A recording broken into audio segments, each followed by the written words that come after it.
नमस्कार, मैं हेमंत बघेल आप सभी का बहुत बहुत स्वागत करता हूं अपने इस YouTube चैनल में।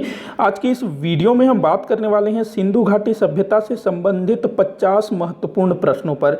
इस वाले वीडियो में टोटल मैंने 50 क्वेश्चन लिया है। वैसे मैं आप लोगों को बता दूं कि सिंधु घाटी सभ्यता से संबंधित टोटल 200 क्वेश्चन मैंने तैयार किए। टोटल कितने 200 प्रश्न मैंने तैयार किए हैं, जिनमें से 50 क्वेश्चन आज के इस वीडियो में हम लोग देखेंगे।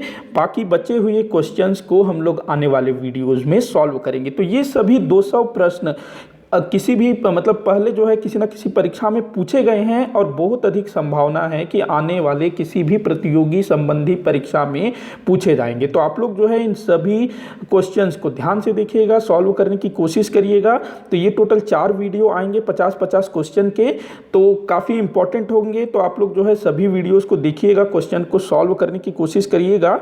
तो और वीडियो अच्छा लगे ना तो लाइक भी करिएगा, शेयर भी करिएगा। तो चलिए आज के 50 क्वेश्चन से देखते हैं। तो पहला क्वेश्चन यहाँ मैंने लिया है, सिंधु घाटी सभ्यता का विस्तार कितने क्षेत्रफल में था। तो बहुत बार पूछा गया ये क्वेश्चन है, सिंधु घाटी सभ्यता का विस्तार कितने क्षेत्रफल में था, इसके जो अवशेष प्राप्त हुए हैं उसके आधार पर। तो ये बताया जाता है 12,99,600 वर्ग किलोमीटर। ध्यान रखेंगे 12,99,600 वर्ग किलोमीटर क्षेत्र में सिंधु घाटी सभ्यता विस्तृत था। ये पूरा इसका जो क्षेत्रफल होता है। अगला क्वेश्चन है, सिंधु घाटी सभ्यता की उत्तर दक्षिण और पूर्व पश्चिम की लंबाई कितनी है। तो आपको बताना है कि उत्तर से दक्षिण और पूरब से पश्चिम इसकी लंबाई कितनी है। तो उत्तर से दक्षिण इसकी लंबाई 1400 किलोमीटर है। उत्तर से दक्षिण मतलब कि उत्तर में कश्मीर, नीचे जो है महाराष्ट्र तक जाता है, तो ये 1400 किलोमीटर। वहीं अगर हम लोग बात करें पूर्व से पश्चिम, तो पूर्व में जो है अपना क्या कहते हैं पश्चिमी उत्तर प्रदेश से लेकर के इधर पाकिस्तान में बलूचिस्तान तक, तो ये लगभग 1600 किलोमीटर होता है। तो ध्यान रखेंगे उत्तर दक्षिण की लंबाई 1400 किलोमीटर, पूरब पश्चिम की लंबाई 1600 किलोमीटर है। बहुत बार पूछा गया है ये चीज़ भी। अगला क्वेश्चन देखते हैं, सिंधु सभ्यता के काल निर्धारण का सर्वप्रथम प्रयास किस विद्वान द्वारा किया गया।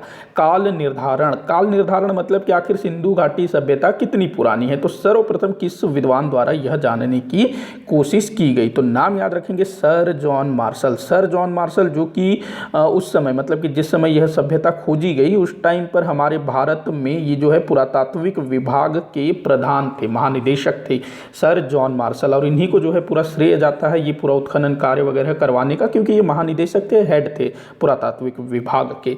अगला क्वेश्चन है, कालीबंगा स्थल किस राज्य में स्थित है। कालीबंगा स्थल किस राज्य में स्थित है ये बताना है। तो ये राजस्थान में, बहुत इंपॉर्टेंट जगह है ये भी, और कई बार पूछा गया है कि ये वाला जो पूरा स्थल है कहाँ पर स्थित है। तो राजस्थान में एक जिला है गंगानगर, तो वहाँ पर ये जो है स्थित है, मतलब अपना कालीबंगा। अगला देखते हैं, हड़प्पा के उत्खननकर्ता कौन थे।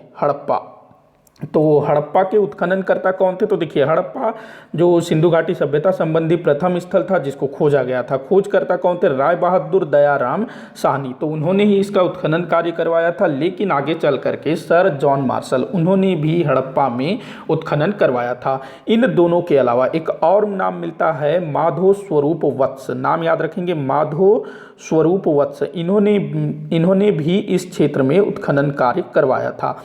तो किन किन लोगों ने उत्खनन करवाया था, खुदाई, राय बहादुर दयाराम साहनी, जॉन मार्शल और माधो स्वरूप वत्स। इन तीनों ने इस क्षेत्र में उत्खनन कार्य करवाया था। खोजने वाले कौन थे, राय बहादुर दयाराम साहनी। देखिए कई सारे जो सिंधु घाटी सभ्यता संबंधी स्थल है जिसके खोजकर्ता अलग है और खुदाई करने वाले अलग हैं, तो इसको ध्यान रखेंगे। अगला क्वेश्चन है, अली मुराद किस राज्य में स्थित है। तो अली मुराद यहाँ से जो है सिंधु घाटी सभ्यता संबंधी पूरा स्थल प्राप्त हुए हैं। तो ये किस राज्य में स्थित है, तो ये सिंध में स्थित है। देखिए सिंध, इस नाम का तो कोई मतलब अपने यहाँ राज्य नहीं है। तो जो सिंध है ना, ये पाकिस्तान का राज्य है। तो ये पाकिस्तान भी इसका आंसर हो सकता है और सिंध भी। तो पाकिस्तान का एक प्रांत है सिंध, जो कि अपने गुजरात से लगा हुआ है, गुजरात राजस्थान से, तो वहाँ जो है ये स्थित है अली मुराद। अगला क्वेश्चन है, हुलास नामक पुरा स्थल कहाँ अवस्थित है। यहाँ माफ़ी चाहूँगा, तो हुलास पुरा स्थल ये कहाँ स्थित है। तो ये है अपने क्या कहते हैं उत्तर प्रदेश में है, उत्तर प्रदेश में है हुलास, उत्तर प्रदेश। इसके अलावा ऑप्शन में एक और नाम मिलता है, पश्चिमी उत्तर प्रदेश, क्योंकि उत्तर प्रदेश के पश्चिमी भाग में है। इसके अलावा गंगा यमुना का दोआब भी इस क्षेत्र को बोला जाता है। बहुत पूछा गया है ये भी कि गंगा यमुना के दोआब में कौन सा पूरा स्थल प्राप्त हुआ है। एक और प्राप्त हुआ है आलमगीरपुर, वो भी पश्चिमी उत्तर प्रदेश से। 8वां क्वेश्चन देखते हैं, कांसे कांसे की बनी एक नग्न नर्तकी की मूर्ति, एक दाढ़ी वाले साधु की मूर्ति, हाथी का कपाल और गले हुए तांबे का ढेर किस पुरा स्थल से प्राप्त हुआ है? तो आप लोग समझ ही गए होंगे, ये मोहनजोदड़ो से प्राप्त हुआ है। बहुत बार पूछा गया है, मैंने इसको मिला करके पूछ दिया है। तो मोहनजोदड़ो से जो है एक नग्न नर्तकी की मूर्ति प्राप्त हुई है जो कि कांसे की बनी हुई है, एक दाढ़ी वाले साधु की मूर्ति प्राप्त हुई है जिसको योगी की मूर्ति बोला जाता है, हाथी का कपाल खंड प्राप्त हुआ है, गले हुए तांबे के ढेर मिले हैं। कहाँ से? मोहनजोदड़ो से। अगला क्वेश्चन देखते हैं, वह कौन सा पुरा स्थल है जहाँ से मानव कंकाल प्राप्त होते हैं, जिनमें से 14 कंकाल एक कमरे से, 6 कंकाल एक गली से और अन्य बिना विधिवत अंतिम संस्कार के मिले हैं। मतलब कि ऐसा कौन सा पूरा स्थल है जहाँ पर मानव कंकाल प्राप्त हुए हैं जो यत्र तत्र पड़े हुए हैं, जिनमें से 14 कंकाल जो है कमरे में पड़े हुए हैं, 6 कंकाल गली में पड़े हुए हैं और इनका जो है विधिवत संस्कार, अंतिम संस्कार, मतलब कि बिना विधिवत अंतिम संस्कार के मिले थे, मतलब इनका अंतिम संस्कार नहीं किया गया था। तो ये कहाँ पर मिला है? मोहनजोदड़ो से। ध्यान रखना, मोहनजोदड़ो से जो है किसी प्रकार का कोई भी कब्रिस्तान नहीं मिला है, लेकिन वहाँ पर कई सारे नर कंकाल जरूर मिले हैं और ये जो नर कंकाल है यत्र तत्र बिखरे पड़े हुए हैं। ऐसा लगता है कि उनके ऊपर अटैक हुआ होगा। अगला क्वेश्चन देखते हैं, मोहनजोदड़ो से प्राप्त विशाल स्नानागार परिसर के तालाब में सीढ़ियां किन दिशाओं में थी? तो देखिए, मोहनजोदड़ो से एक विशाल स्नानागार प्राप्त हुआ है। हाँ, तो उसमें विशाल स्नानागार में जो तालाब है बीच में, तो वहाँ उस तालाब में उतरने के लिए सीढ़ियाँ किन दिशाओं में बनाई हुई है? तो उत्तर और दक्षिण दिशा में। ध्यान रखेंगे, उत्तर और दक्षिण दिशाओं में। मान लो कि ये पूरा जो है स्नान गृह है और इसमें जो है बीच में तालाब है, तो इसको हम लोग जो है उत्तर मान लेते हैं। ये उत्तर है, तो उत्तर में एक सीढ़ी है और इधर दक्षिण में एक सीढ़ी है। तो उत्तर और दक्षिण दिशा में तालाब में उतरने के लिए सीढ़ी बनाई गई है तालाब में। ध्यान रखना है, उत्तर दक्षिण कई बार पूछा गया है। अगला क्वेश्चन है, हाथी दांत से बनाई स्केल कहाँ से प्राप्त हुई है? हाथी दांत का बना स्केल कहाँ से प्राप्त हुआ है? तो लोथल से। लोथल कहाँ पर है? गुजरात में है लोथल। और ये जो है एक बंदरगाह भी है, यहाँ से जो है बड़े बड़े जो जहाज है वो विदेशों को जाया करते थे। अगला क्वेश्चन है 12वां क्वेश्चन, रोटी बेलने की चौकी किस पुरा स्थल से प्राप्त हुई है? जिससे हम लोग रोटी बेलते हैं ना, तो उस टाइप की चौकी भी प्राप्त हुई है। तो ये कहाँ से प्राप्त हुआ है? आलमगीरपुर। और आलमगीरपुर कहाँ पर है? तो ये पश्चिमी उत्तर प्रदेश में है आलमगीरपुर, या फिर गंगा यमुना के दोआब में है आलमगीरपुर। यहाँ से जो है रोटी बेलने की चौकी प्राप्त हुई है। अगला क्वेश्चन है, स्वतंत्रता प्राप्ति के बाद भारत में सर्वप्रथम किस हड़प्पा स्थल की खुदाई की गई? बहुत बार पूछा हुआ क्वेश्चन है, बिल्कुल एकदम IMP टाइप का। तो रोपड़ जो कि पंजाब में स्थित है, सतलज नदी के तट पर स्थित है रोपड़, और इसका जो आधुनिक नाम मिलता है रूपनगर। तो कई बार जो है रोपड़ के स्थान पर रूपनगर भी दिया जाता है, तो कंफ्यूज मत होइएगा। आगे बढ़ते हैं, 14वां क्वेश्चन देखते हैं, सैंधव सभ्यता का वह स्थल जहाँ से पंचतंत्र कथा सदृश शिक्षा प्राप्त हुई है, मतलब साक्ष्य प्राप्त हुआ है। तो देखिए, सिंधु घाटी मतलब जो पंचतंत्र है ना, ये कब की है? ये लगभग गुप्त काल में लिखी गई थी, बताई जाती है। तो उसमें जो है ना मतलब कि सिंधु घाटी सभ्यता में ऐसा क्या चीज़ मिला है जो हमको पंचतंत्र की कथा की याद दिलाती है? तो देखिए, लोथल, वही लोथल जो बंदरगाह था, तो वहाँ से जो है ना एक मुहर प्राप्त हुआ है और उस मुहर में एक कौवा पेड़ पर बैठा है और नीचे लोमड़ी बैठा हुआ है। तो ये जो चित्र है लोमड़ी और कौवा वाला, तो पंचतंत्र की एक कहानी है चालाक लोमड़ी, तो उसको उसकी याद दिलाती है। जो कौवा है वो रोटी लेके चल देती है, पेड़ पे बैठ जाती है, फिर जो लोमड़ी है वो फिर नीचे से कुछ ऐसा दिमाग लगाता है कि कौवा उसको जो है रोटी छोड़ देती है। तो इस टाइप का कुछ कहानी है पंचतंत्र का। तो ये जो है लोथल से एक मुहर में इस टाइप का चित्र मिला है कौवा और लोमड़ी की, तो वो जो है पंचतंत्र कथा की याद दिलाती है। अगला क्वेश्चन है, वह कौन सा पूरा स्थान है जहाँ से एक भी मृण मूर्ति प्राप्त नहीं हुई है? वह कौन सा पूरा स्थल है जहाँ से मिट्टी की मूर्तियाँ प्राप्त नहीं हुई है? थोड़ा सा मुझे डाउट है इस क्वेश्चन पर, आंसर कालीबंगा मिल रहा है इसका। तो कालीबंगा से बोल रहा है कि मृण मूर्ति प्राप्त नहीं हुई है। एक बार मैं आप लोगों को बताऊंगा इसको, थोड़ा सा इसको जो है आप लोग लिखिएगा, बताइएगा आप लोग भी। अगला क्वेश्चन देखते हैं, सूतकागेंडोर कहाँ अवस्थित है? सूतकागेंडोर, तो देखिए जो सूतकागेंडोर है ना, ये सिंधु घाटी सभ्यता का सर्वाधिक पश्चिमी पुरा स्थल है, सर्वाधिक पश्चिम में स्थित पुरा स्थल है। और ये जो है पाकिस्तान के बलूचिस्तान प्रांत में है। पाकिस्तान में बलूचिस्तान प्रांत है जो ईरान वगैरह को लगता है, तो वहाँ पर है सुतकांगेंडोर। इसके अलावा इसको हम बोल सकते हैं मकरान समुद्र तट में ये अवस्थित है, मकरान समुद्र तट अथवा बलूचिस्तान, ध्यान रखना। अगला क्वेश्चन देखते हैं, सिंधु कालीन किस पुरा स्थल में किलेबंदी के साक्ष्य नहीं मिलते हैं? बहुत इंपॉर्टेंट क्वेश्चन है, बहुत बार पूछा गया है। तो चहुंदड़ो नाम याद रखेंगे। चहुंदड़ो कहाँ पर है? चहुंदड़ो तो ये अपना पाकिस्तान के सिंध प्रांत में है चहुंदड़ो। चहुंदड़ो वहीं जहाँ से झुकर झाकर संस्कृति के भी साक्ष्य मिले हैं, ये सिंधु नदी के तट में स्थित है चहुंदड़ो। और जो चहुंदड़ो है यहाँ पर किलेबंदी मतलब कि जो दुर्ग नहीं मिला है, मतलब इसको चारों तरफ से घेरा नहीं गया है, किलेबंदी के साक्ष्य नहीं मिलते हैं यहाँ से। अगला क्वेश्चन है, किस स्थान पर दो चौकोर सिंधु मोहरे जिस पर एक सींग वाला पशु तथा सिंधु लिपि उत्कीर्ण पाई गई है? मतलब ये जो है आपको बताना है कि सिंधु घाटी सभ्यता से बाहर किस स्थान पर दो चौकोर सिंधु मोहरे जिन पर एक सींग वाला पशु तथा सिंधु लिपि उत्कीर्ण है। देखिए जो सिंधु घाटी सभ्यता की जो मोहरे हैं ना, अधिकांश मोहरों में एक सींग वाले पशु का चित्र अंकित होता था। और सिंधु लिपि, तो इस टाइप का मुहर सिंधु घाटी सभ्यता के बाहर कहाँ से प्राप्त हुआ है? बड़ा इंपॉर्टेंट क्वेश्चन है ये। तो मेसोपोटामिया, देखिए इसी समय ना, जिस समय भारत में सिंधु घाटी की सभ्यता चल रही थी उसी समय बाहर दूसरी सभ्यताएं भी चल रही थी। तो मेसोपोटामिया, यहाँ से जो है मेसोपोटामिया का एक शहर था क्रिस। मेसोपोटामिया की जो सभ्यता है उसमें भी बहुत सारे अलग अलग शहर थे, तो मेसोपोटामिया का एक शहर हुआ करता था क्रिस।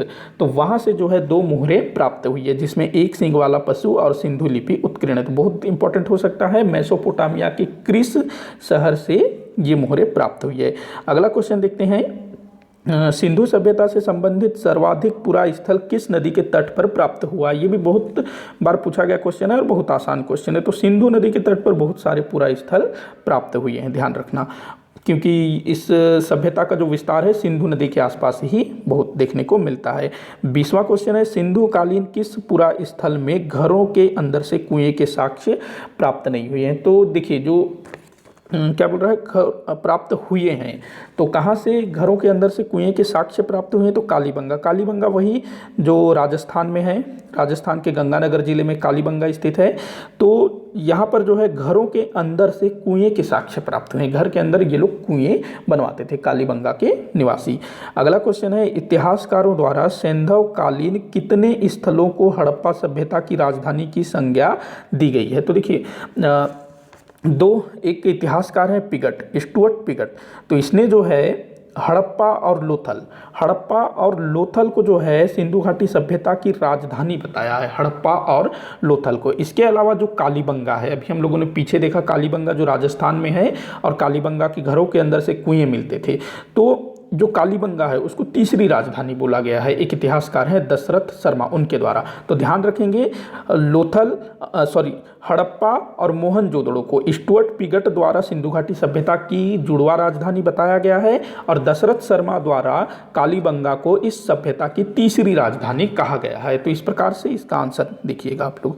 अगला क्वेश्चन है, सैंधव कालीन किस पुरा स्थल में युग्म समाधान का साक्ष्य प्राप्त हुआ? ये नहीं है, तो युग्म समाधान इसका साक्ष्य कहाँ मिलता है? लोथल। देखिए युग्म समाधान का क्या मतलब होता है? एक साथ दो लोगों को एक ही कब्र में दफनाना, तो ये लोथल से इस टाइप का उदाहरण देखने को मिलता है। अगला है, मालिक के साथ कुत्ते को दफनाए जाने का साक्ष्य कहाँ से प्राप्त हुआ है? तो देखिए ये कहाँ से प्राप्त होता है? रोपड़। रोपड़ वही जो पंजाब में है, सतलज नदी के तट पर, जिसका आधुनिक नाम रूपनगर है। तो रोपड़ से जो है कुत्ते के मालिक के साथ कुत्ते को दफनाए जाने का साक्ष्य प्राप्त होता है। इसी टाइप का उदाहरण नवपाषाण कालीन पुरा स्थल बुर्ज होम से भी देखने को मिलता है। बुर्ज होम जो कि कश्मीर में है, वहां भी मानव के साथ कुत्ते को दफनाने का साक्ष्य मिला है। अगला क्वेश्चन है, हड़प्पा सभ्यता की खोज के समय भारतीय पुरातत्व सर्वेक्षण विभाग के महानिदेशक कौन थे? वही सर जॉन मार्शल, वही थे महानिदेशक भारतीय पुरातत्व सर्वेक्षण विभाग के। अगला क्वेश्चन है, दास्क नदी के मुहाने पर कौन सा पुरा स्थल अवस्थित है? दास्क नदी, तो दास्क नदी के मुहाने पर कौन सा पुरा स्थल है? वही सुतकागेंडोर। सुतकागेंडोर जो बलूचिस्तान में है और सिंधु घाटी सभ्यता का सर्वाधिक पश्चिमी पुरा स्थल है। अगला क्वेश्चन है, गुमला नामक सैंधव पुरा स्थल कहाँ अवस्थित है? गुमला, तो ये कहाँ अवस्थित है? गुमला नामक पुरा स्थल तो ये जो है पाकिस्तान में स्थित है, पाकिस्तान के पंजाब प्रांत में या फिर उत्तर पश्चिमी सीमा प्रांत में स्थित है गुमला। ध्यान रखना, उत्तर पश्चिमी सीमा प्रांत अथवा पश्चिमी पंजाब में अवस्थित है गुमला। वैसे हमारे देश में भी एक गुमला करके जगह है झारखंड में, झारखंड का एक जिला है गुमला, तो झारखंड मत लगा देना। तो ये जो है अपना पाकिस्तान में है, पाकिस्तान के उत्तर पश्चिम सीमा प्रांत अथवा पश्चिमी पंजाब में।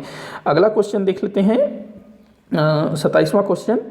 तो 27वां क्वेश्चन है, हड़प्पा सभ्यता का काल निर्धारण मुख्य रूप से किस आधार पर किया गया है। तो हड़प्पा सभ्यता का जो काल निर्धारण मतलब कि अलग अलग इतिहासकार अलग अलग बताते हैं, कोई बोलता है इतना पुराना है, कोई इतना पुराना है। तो आधार क्या है, किस आधार पर? तो इसका आधार है मेसोपोटामिया के क्रिस व उर जो नगर हैं वहाँ पर, तो वहाँ से जो है सैंधव मुहरें प्राप्त हुई है। मतलब कि हमारा जो सिंधु घाटी सभ्यता संबंधी कुछ चीज़ें मेसोपोटामिया सभ्यता से प्राप्त हुई, जैसे कि मैंने बताया मेसोपोटामिया के क्रिस शहर से 2 मुहरें प्राप्त हुई थी। इसके अलावा वहाँ पर एक और नगर था उर, वहाँ से भी जो है कुछ मुहरें प्राप्त हुई है। तो 2 स्थानों से मुहरें प्राप्त हुई है, ये ध्यान रखना, ऐड कर लेना उसमें। तो उस आधार पर जो है मतलब कि वो जिस समय की प्राप्त हुई है वहाँ पर, तो उसके आधार पर काल निर्धारण करने की कोशिश की जाती है। इसके अलावा जो कार्बन डेटिंग प्रणाली है, कार्बन डेटिंग प्रणाली जिसको कार्बन डी पद्धति बोला जाता है, उसके आधार पर भी हड़प्पा सभ्यता का काल निर्धारण करने का प्रयास किया जाता है। लेकिन प्रमुखतः जो है मेसोपोटामिया के क्रिस और उर शहर में जो सैंधव कालीन मुहरें प्राप्त हुई है उसके आधार पर काल निर्धारण का प्रयास किया जाता है। अगला क्वेश्चन है, रखलदास नहीं है, ये राखालदास है। राखालदास बनर्जी सिंधु सभ्यता के निर्माता के रूप में किन्हें मानते हैं? तो जो राखालदास बनर्जी जिन्होंने मोहनजोदड़ो की खोज की थी, तो ये क्या कहते हैं, द्रविड़, जो दक्षिण भारत में निवास करते हैं ना आज के समय में द्रविड़, तो द्रविड़ लोगों को सिंधु घाटी सभ्यता का निर्माता मानते हैं। कौन? अपने राखालदास बनर्जी जी। तो आप लोगों को ये भी ध्यान रखना है कौन सा विद्वान किनको निर्माता मानते हैं, किनको विनाशक मानते हैं। अगला क्वेश्चन देखते हैं, ऋग्वेद में वर्णित दस्यु अथवा दास सिंधु सभ्यता के निर्माता थे, यह कथन किसका है? तो देखिए जो जो अपने ऋग्वेद है ना, तो उसमें दस्यु जो अनार्य थे, मतलब जो आर्य नहीं थे, जो भारत के मूल निवासी थे, जो आर्य नहीं थे, उनको जो है ऋग्वेद में दस्यु या दास कहा गया है। तो एक इतिहासकार हैं जिन्होंने ऋग्वेद में वर्णित इन्हीं दस्युओं अथवा दासों को सिंधु सभ्यता का निर्माता कहा है। तो ये कौन है? तो व्हीलर, एक इतिहासकार हैं व्हीलर, मार्टिनर व्हीलर। तो इनका ये कथन है। देखिए किस इतिहासकार ने सिंधु घाटी सभ्यता के संबंध में क्या कहा, ये भी बड़ा इंपॉर्टेंट है, अक्सर पूछा जाता है। तो व्हीलर का कहना है ये। अगला क्वेश्चन है, सिंधु घाटी सभ्यता में समाधान के कितने प्रकार प्रचलित थे? समाधान के कितने प्रकार प्रचलित थे? तो 3 प्रकार प्रचलित हुआ करते थे उस समय।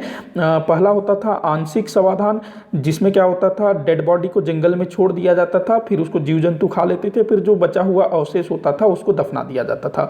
दूसरा होता था शव को मिट्टी में गाड़ देना, पूरी तरह से शव को दफना देना, ये दूसरा होता था। तीसरा होता था दाह संस्कार, मतलब जला देना, लकड़ी से जला देना। तो ये 3 प्रकार के होते थे।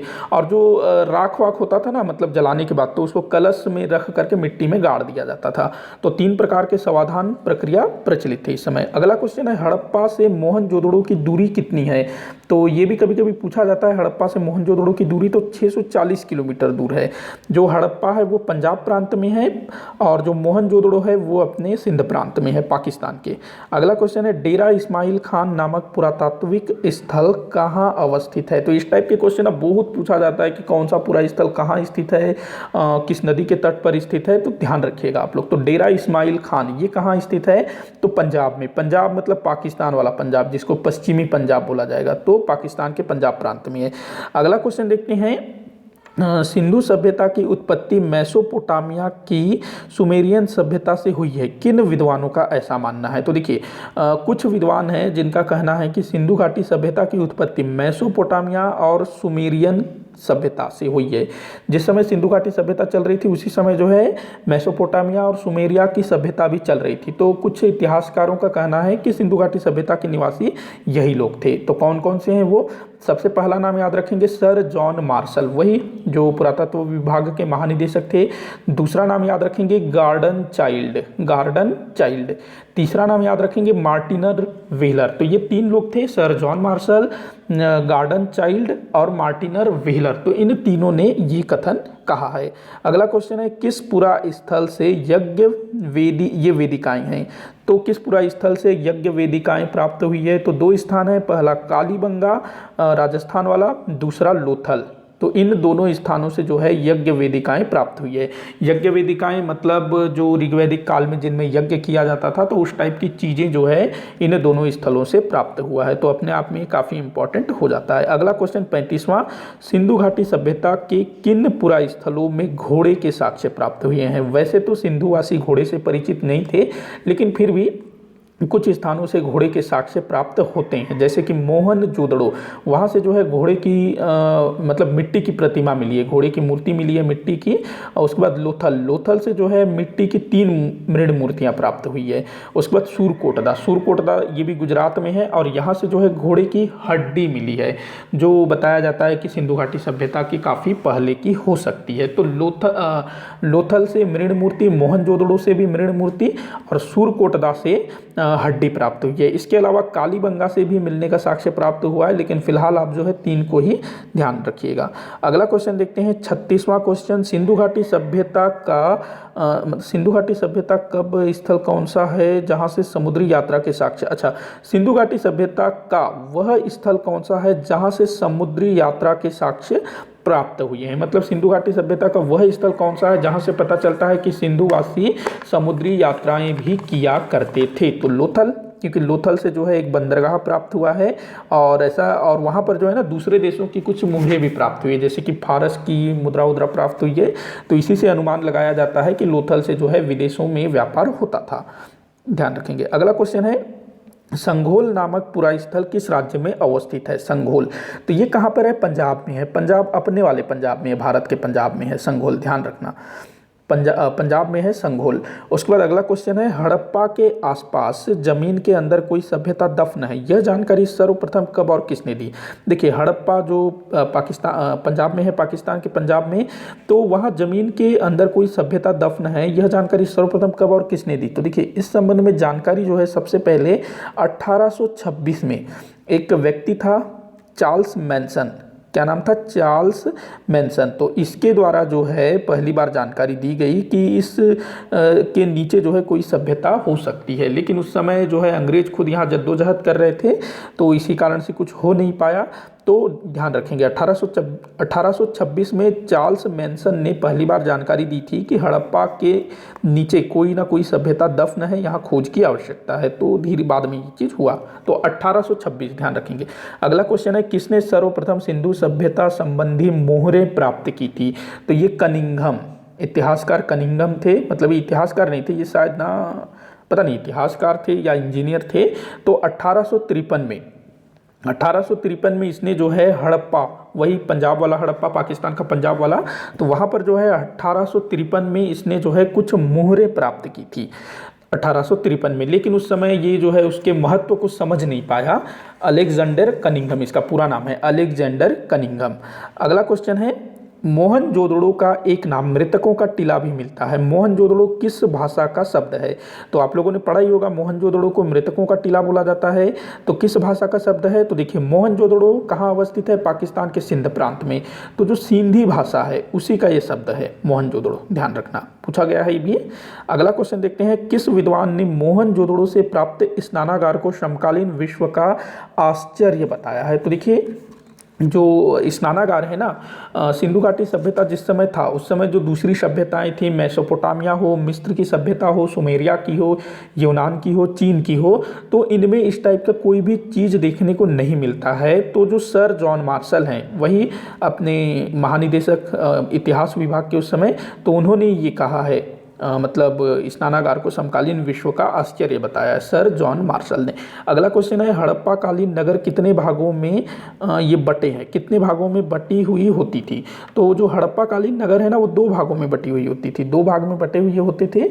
एक जो है पूर्वी भाग होता था, पूर्वी भाग पूर्व में नगर होता था और पश्चिम में दुर्ग होता था। ध्यान रखेंगे जितने भी नगर प्राप्त हुए हैं ना, पूर्व में नगर होता था, नगर, और पश्चिम में दुर्ग होता था, किला। लेकिन जो धौलावीरा है ना, वो 3 भागों में बटा हुआ है। उसमें जो है नगर और दुर्ग के बीच में एक मध्यम नगर भी प्राप्त हुआ है। तो आपको दिशा भी याद रखना है, पूर्व में नगर होता था, पश्चिम में दुर्ग होता था।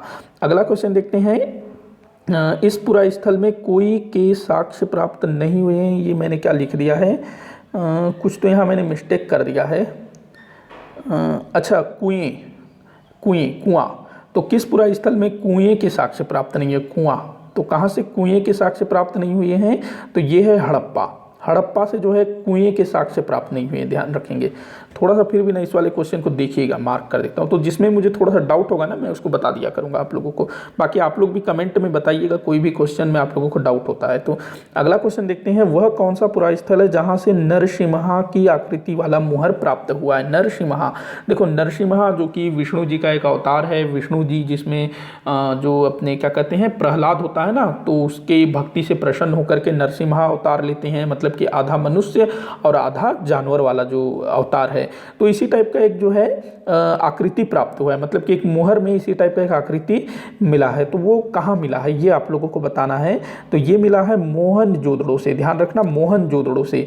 तो मोहनजोदड़ो से इस टाइप का जो है आकृति प्राप्त हुआ है किसी मुहर में, और यहाँ पर जो है बाघ और मानव से मिलकर के ये बना हुआ है। अगला क्वेश्चन है, किस पुरा स्थल से सर्वाधिक लेखन सामग्री प्राप्त हुआ है? तो मोहनजोदड़ो यहाँ से सर्वाधिक लेखन सामग्री प्राप्त हुआ है। देखिए सिंधु घाटी सभ्यता संबंधी जो लेखन सामग्री है ना, ऐसा नहीं है कि कोई शिलालेख अभिलेख हो, नहीं, ऐसा कुछ प्राप्त नहीं हुआ है। जो भी उस समय सिक्के मुहर वगैरह हैं उसी में लेखन सामग्री दिया हुआ है। तो लगभग 1398 मुहर ये जो है मोहनजोदड़ो से प्राप्त हुआ है। तो बहुत बड़ी संख्या है ये। अगला क्वेश्चन है, लोथल की खोज किसने की थी? लोथल की खोज किसने की थी? रंगनाथ राव ने की थी। बहुत इंपॉर्टेंट है, बहुत बार पूछा गया, रंगनाथ राव। तो ये जो है लोथल जो कि गुजरात में स्थित है, भोगवा नदी के तट पर।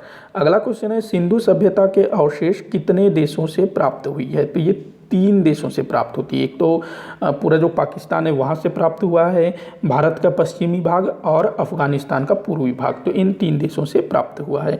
अगला क्वेश्चन है, गंगा यमुना के दोआब से कौन सा पुरा स्थल प्राप्त हुआ है? तो गंगा यमुना के दोआब से कौन सा पुरा स्थल प्राप्त हुआ है? तो यहाँ से जो है अपना आलमगीरपुर प्राप्त हुआ है। इसके अलावा हुलास भी यहीं से मिला है। तो ध्यान रखेंगे, गंगा यमुना का दोआब अथवा पश्चिमी उत्तर प्रदेश। तो कंफ्यूज करने के लिए इस टाइप से भी पूछता है। अगला क्वेश्चन है, मोहनजोदड़ो से प्राप्त विशाल भवनों में से कौन से प्रमुख हैं? मतलब मोहनजोदड़ो में जो विशाल भवनें प्राप्त हुई है उनमें से कौन कौन से भवन प्रमुख हैं?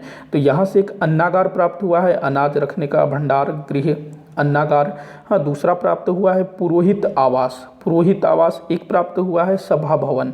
तो ये बड़े बड़े भवन हैं, अन्नागार, पुरोहित आवास और सभा भवन। अगला क्वेश्चन है, पार्षदों के साथ, ये क्या लिख दिया मैंने, पार्षदों के साथ कांस्य दर्पण दफनाए जाने के साक्ष्य कहाँ से प्राप्त हुए हैं? अच्छा, मतलब मानव के साथ, अच्छा मानव के साथ कांस्य दर्पण दफनाए जाने के साक्ष्य कहाँ से प्राप्त हुए हैं? तो ये बोल रहा है हड़प्पा। मतलब हड़प्पा में जो है मानव के साथ जो है कांस्य दर्पण भी दफनाए जाते थे। थोड़ा सा इसको भी जो है डाउट में डाल देते हैं, बताइएगा आप लोग कि ये क्या होना चाहिए। थोड़ा सा मैंने मिस्टेक कर दिया शायद, ये मेरे ख्याल से वही होना चाहिए कि मानव के साथ कांस्य दर्पण दफनाए जाने के साक्ष्य कहाँ से प्राप्त हुए हैं? तो ये हड़प्पा से प्राप्त हुए हैं। तो थोड़ा सा मैं देखूंगा, बताऊंगा आप लोगों को। तो यहाँ जो है ये 50 क्वेश्चन समाप्त होते हैं। आप लोग कमेंट करके बताइएगा कि आप लोगों से कितने क्वेश्चन सॉल्व हुए और किस क्वेश्चन में आपको डाउट लगा। तो वीडियो को लाइक करिएगा, जितना हो सके उतना शेयर करिएगा और चैनल को सब्सक्राइब कर लीजिएगा ताकि इसके आने वाले भाग भी आप लोग देख सको। अभी जो है आगे 3 वीडियो और आएंगे क्योंकि टोटल हमको 200 क्वेश्चन सॉल्व करना है। तो अभी तो सिर्फ 50 हुआ है, तो 150 क्वेश्चन और बचा हुआ है, 150 क्वेश्चन। तो आने वाले 3 वीडियोज़ में हम लोग उनको सॉल्व करेंगे। और ये क्वेश्चन जो है ना बहुत ज़्यादा इंपॉर्टेंट है आपके किसी भी प्रतियोगी परीक्षा के लिए। जिस भी परीक्षा में सिंधु घाटी सभ्यता से प्रश्न पूछे जाते हैं लगभग तमाम क्वेश्चन मैंने यहाँ शामिल किए हैं। तो ज़रूर देखिएगा और इसको देखने के लिए आप लोगों को मेरे चैनल को सब्सक्राइब करना होगा। तो सब्सक्राइब अगर नहीं किया है तो प्लीज़ चैनल को सब्सक्राइब कर लें और बेल आइकन को भी दबाएं। तो वीडियो यहीं समाप्त होता है। वीडियो को आखिर तक देखने के लिए बहुत बहुत धन्यवाद।